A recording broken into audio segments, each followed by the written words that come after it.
Kalau kata tengah mencari sebuah set earphone yang berkualiti Bluetooth, bunyi sedap gila, korang try tengok model daripada Soundcore ni. So bila kita buka, ini apa yang ada di dalam. Ini adalah earphone The Gang. Bentuk simple, tapi aku boleh jamin cakap kau, bunyi dia memang A++. Bukanlah sebuah bunyi yang, kalau kata kau dah biasa beli yang murah tu, bunyi murah ni sekadar ada bunyi lah, tak ada masalah lah.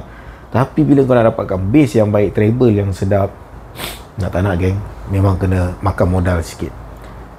Siapa yang kat sini dah pernah rasa barang Soundcore, nak minta korang komen, beritahu kat kawan-kawan, beritahu kat jiran-jiran, model Soundcore ni, jenama Soundcore ni, barang dia kualiti macam mana. Jom guys, kita tengok siapa yang ada barang padu, siapa yang tak ada. Ciao.